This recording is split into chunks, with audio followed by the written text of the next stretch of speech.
Hello friends, मारेवा online classes में आपका स्वागत है।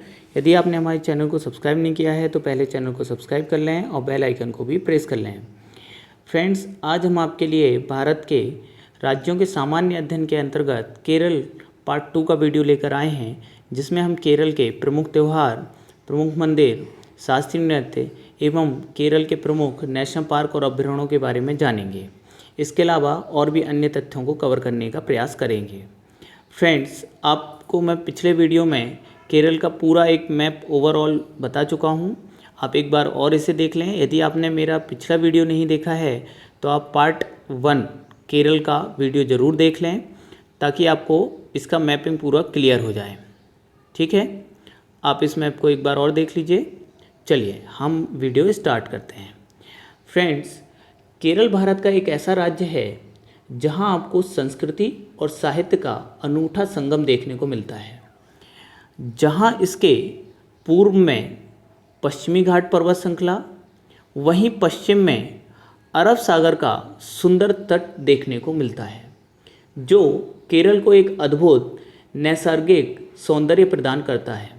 और इन्हीं कारणों से केरल को दक्षिण भारत या दक्षिण का कश्मीर कहते हैं। ध्यान दीजिएगा, दक्षिण का कश्मीर किस राज्य को कहा जाता है?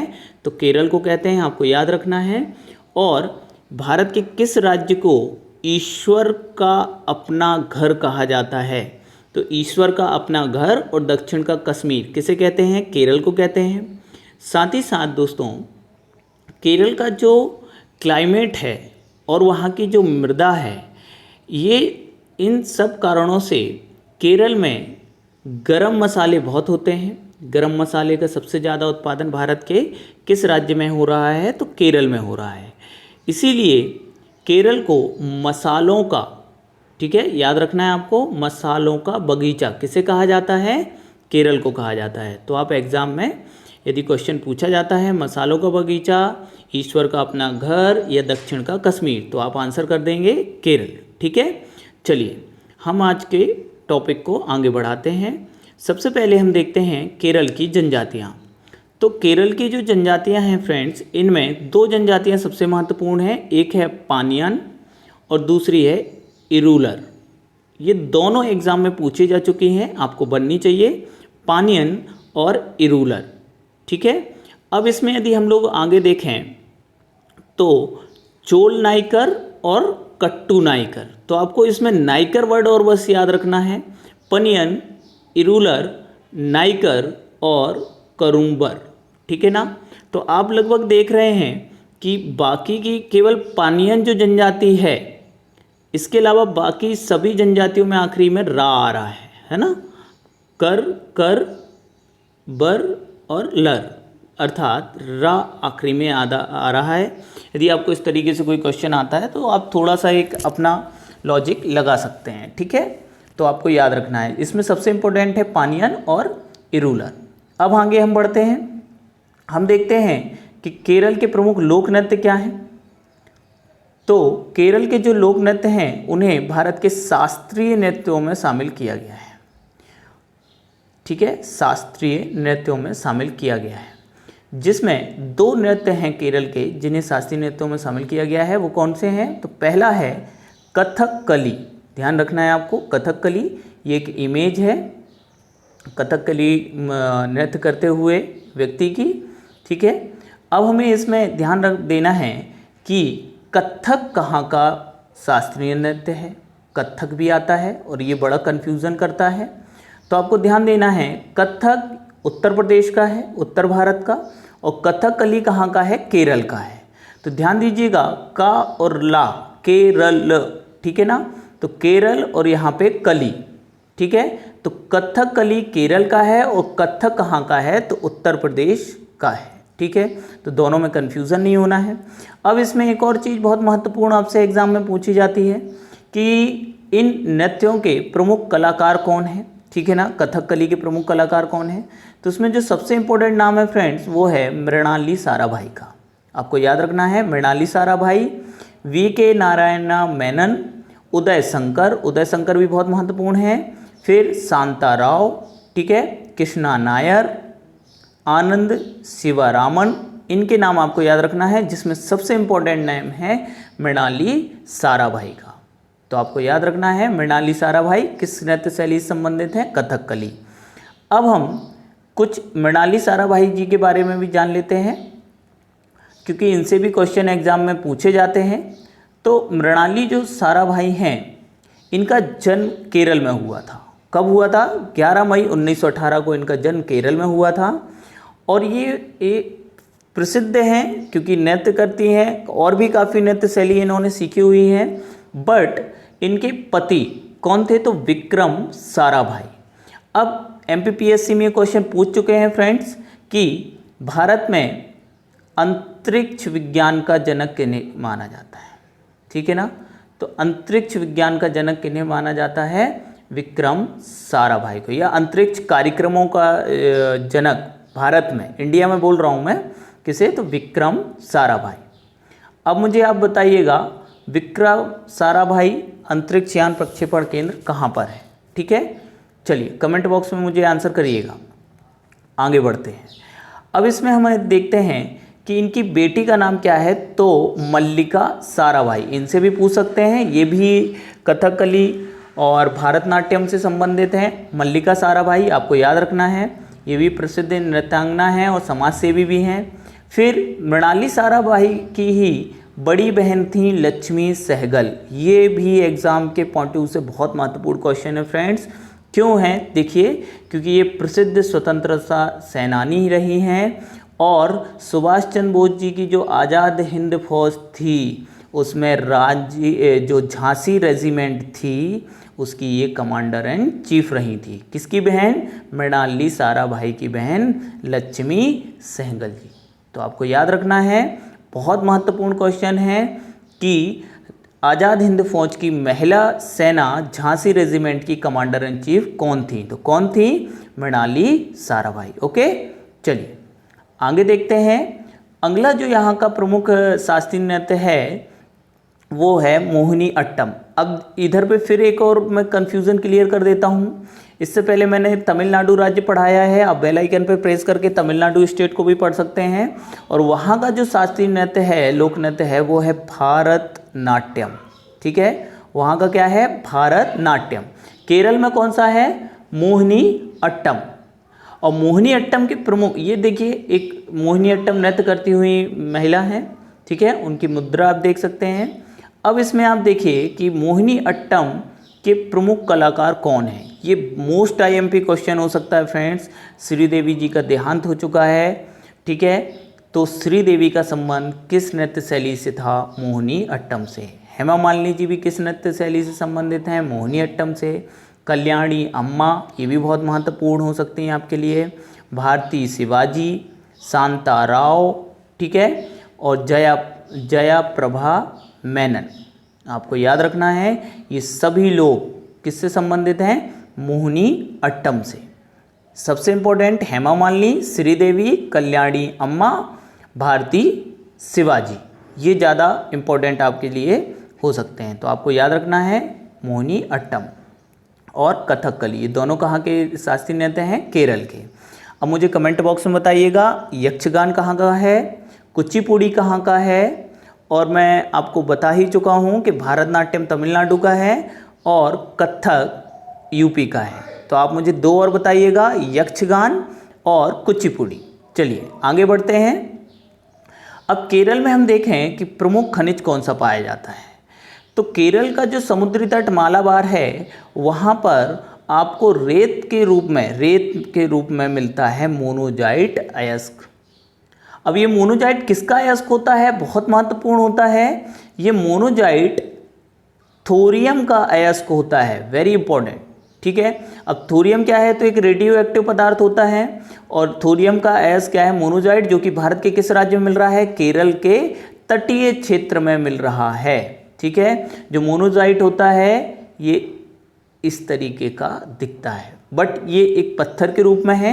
ये एकदम महीन हो जाता है, चूर्ण के चट्टानें नष्ट हो जाती हैं और चूर्ण बन जाती हैं, ठीक है ना।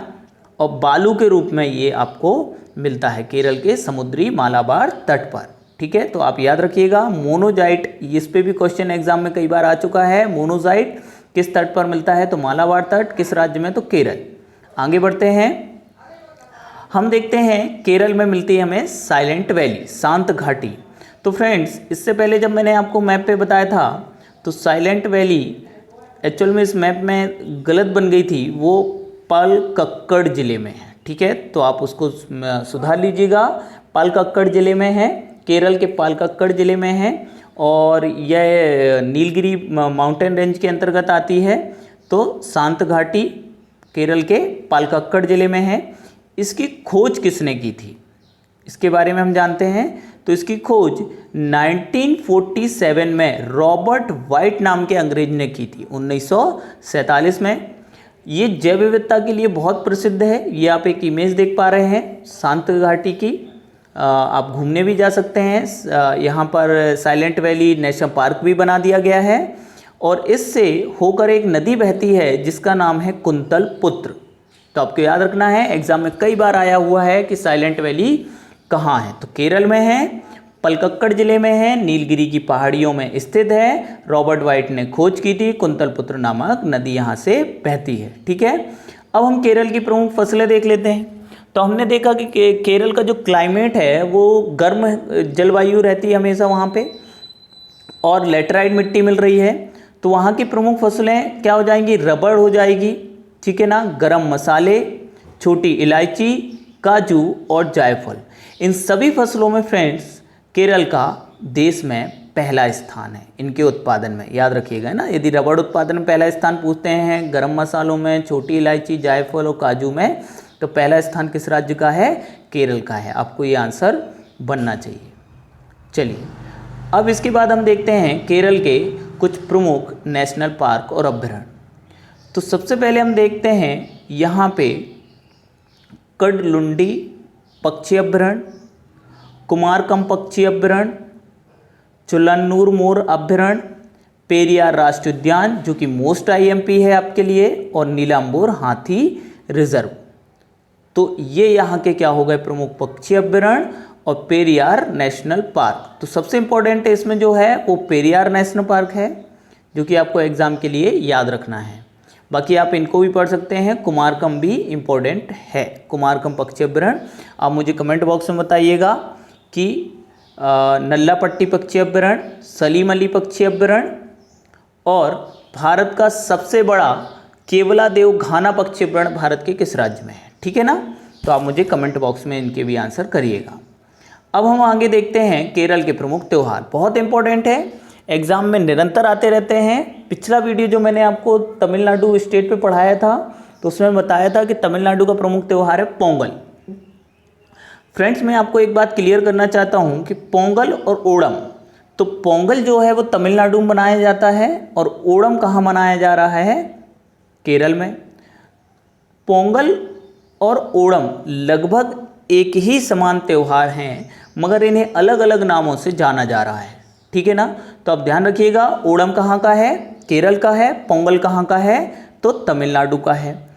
अब ओणम जो है ये राजा महाबली के स्वागत में प्रतिवर्ष सितंबर माह में आयोजित किया जाता है। हालांकि इसके बारे में कहा जाता है कि जब फसल कटाई होती है मूल रूप से, तब यह त्यौहार केरल में मनाया जाता है। और जब यह त्यौहार मनाया जाता है उस समय फूलों की रंगोली, नौका दौड़, फूलों की रंगोली, नौका दौड़ और विभिन्न उत्सवों का आयोजन होता है। ठीक है ना, तो आपको याद रखना है कि किस त्यौहार में नौका दौड़ का आयोजन किया जाता है। तो ओणम में, केरल में नौका दौड़ों का आयोजन किया जाता है।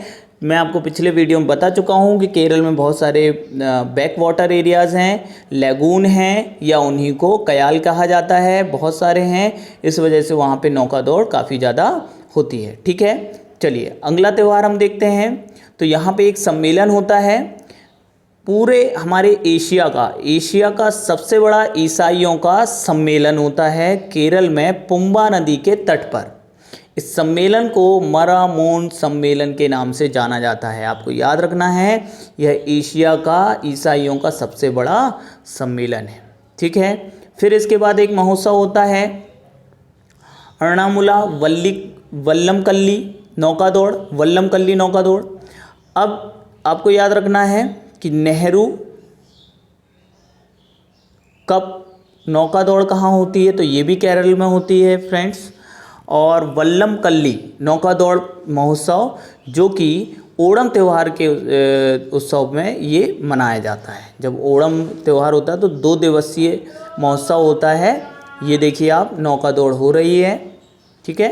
तो कौन सी, वल्लम कल्ली, ये भी कहाँ हो रही है, केरल में हो रही है, आपको याद रखना है। अब यदि हम आगे देखें तो केरल के प्रमुख मंदिरों के बारे में देखते हैं। तो केरल के प्रमुख मंदिरों में हम देखेंगे सबसे पहले पद्मनाभ स्वामी का मंदिर। इसमें पद्मनाभ स्वामी के मंदिर में हम देखते हैं कि ये मंदिर केरल के तिरुवनंतपुरम में स्थित है, ठीक है। तो आपको याद रखना है पद्मनाभ स्वामी का मंदिर कहाँ पर है, तिरुवनंतपुरम में, ठीक है फ्रेंड्स। और ये किस भगवान को समर्पित है, तो विष्णु भगवान। अब विष्णु भगवान की यहाँ पर जो प्रतिमा है वो शेष नाग की सैया पर विष्णु भगवान लेटे हुए हैं। तो लेटी हुई मुद्रा में इनके पद्मनाभ, इसीलिए इन्हें पद्मनाभ बोला गया है, ठीक है ना। पद्मनाभ स्वामी का मंदिर कहाँ पर है, तिरुवनंतपुरम केरल में है। बहुत ही महत्वपूर्ण है, एग्जाम में कई बार पूछा जा चुका है, आपको ये आंसर अब बन जाएगा, ठीक है। और किस भगवान को समर्पित है, तो विष्णु भगवान को समर्पित है। अब यहाँ पे मान्यता है कि सबसे पहले विष्णु भगवान की प्रतिमा यहीं से प्राप्त हुई थी, जिन्हें यहाँ पर विराजमान किया गया है, ठीक है ना। और विष्णु भगवान शेषनाग की सैया पर लेटे हुए हैं, तो याद रखना है आपको ये भी फ्रेंड्स। इसके बाद जो प्रमुख अगला मंदिर है वो है सबरीमाला। ये काफ़ी न्यूज़ में रहता है, MPPSC प्री में ये भी क्वेश्चन कर चुके हैं कि सबरीमाला मंदिर भारत के किस राज्य में है, तो केरल में है। सबरीमाला की पहाड़ियाँ भी हैं जो कि कार्डेमम पहाड़ियों के अंतर्गत ही आती हैं, ठीक है। तो सबरीमाला मंदिर जो है वो अयप्पन भगवान को समर्पित है, ठीक है ना। अयप्पन भगवान को समर्पित है, जिनका उल्लेख स्कंद पुराण के असुर कांड में जिस शिशु शास्ता का उल्लेख किया गया है उन्हीं का अवतार माना गया है अयप्पन जी को, ठीक है ना। तो आपको याद रखना है ये अयप्पन भगवान है। अब ये मंदिर काफ़ी विवादित रहा है बीच में फ्रेंड्स। क्यों विवादित रहा है वो मैं आपको बता देता हूँ, क्योंकि यहाँ पर महिलाओं को पूजा करने या महिलाओं को जाना पाबंदी थी, और सुप्रीम कोर्ट ने आदेश दिया कि नहीं, महिलाएं भी यहाँ पर क्या कर सकती हैं, पूजा कर सकती हैं। इस वजह से ये सबरीमाला मंदिर और यहाँ के लोग, जो स्थानीय लोग हैं जिसमें महिलाएं भी शामिल हैं, वो इस बात का विरोध कर रही हैं कि हमारी परंपरा है, हमारी संस्कृति है कि यहाँ पर महिलाओं को पूजा करने का अधिकार नहीं है या पूजा नहीं करने दी जाती। इस वजह से वो लोग भी स्थानीय रूप से विरोध कर रहे हैं। तो ये एक बड़ा मुद्दा है कि भारत का संविधान, भारत का जो कानून है वो किसी संस्कृति या किसी प्रथा को मानने के लिए किसी को बाध्य कर सकता है या नहीं, ठीक है। तो आप याद रखिएगा सबरीमाला मंदिर केरल में है फ्रेंड्स। इसके अलावा 2 मंदिर और हैं केरल में, मैं बता देता हूं उनके नाम। एक है पुत्तिगल देवी का मंदिर, पुत्तिगल देवी का मंदिर, ये चर्चा में आया था 2012-13 के आसपास। यहाँ पे बम विस्फोट हो गए थे पूजा के दौरान। मतलब कोई आतंकवादी नहीं हुआ था हमला, मतलब बहुत सारे फटाके रखे हुए थे जलाने के लिए, आतिशबाजी के लिए, और उनमें आग लग गई थी एक साथ, तो काफ़ी लोग मारे गए थे। पुत्तिगल देवी का मंदिर, तो ये भी केरल में है पुत्तिगल देवी का मंदिर। और दूसरा एक मंदिर है बड़ुक्कम नाथ का मंदिर, बड़ुक्कम नाथ का मंदिर, ये भी आपके केरला में है, ठीक है। तो ये हो गए केरल के प्रमुख मंदिर, सबरीमाला मंदिर, पद्मनाभ स्वामी का मंदिर, ठीक है। त्यौहार हो गए ओणम त्यौहार, वल्लम कल्ली नौका दौड़, मरामोन सम्मेलन, एशिया का सबसे बड़ा ईसाइयों का सम्मेलन, पेरियार नेशनल पार्क, नीलाम्बूर हाथी रिजर्व। तो फ्रेंड्स आपको वीडियो कैसा लगा कमेंट बॉक्स में बताएं, और जो भी मैंने क्वेश्चन किए हैं उन्हें भी आप कमेंट बॉक्स में बताइएगा। यदि वीडियो अच्छा लगे तो प्लीज़ लाइक करिए, कमेंट करिए, और यदि आपने चैनल को सब्सक्राइब नहीं किया है तो चैनल को सब्सक्राइब कर लें, और प्लीज़ वीडियो को शेयर भी करें। Thank you so much.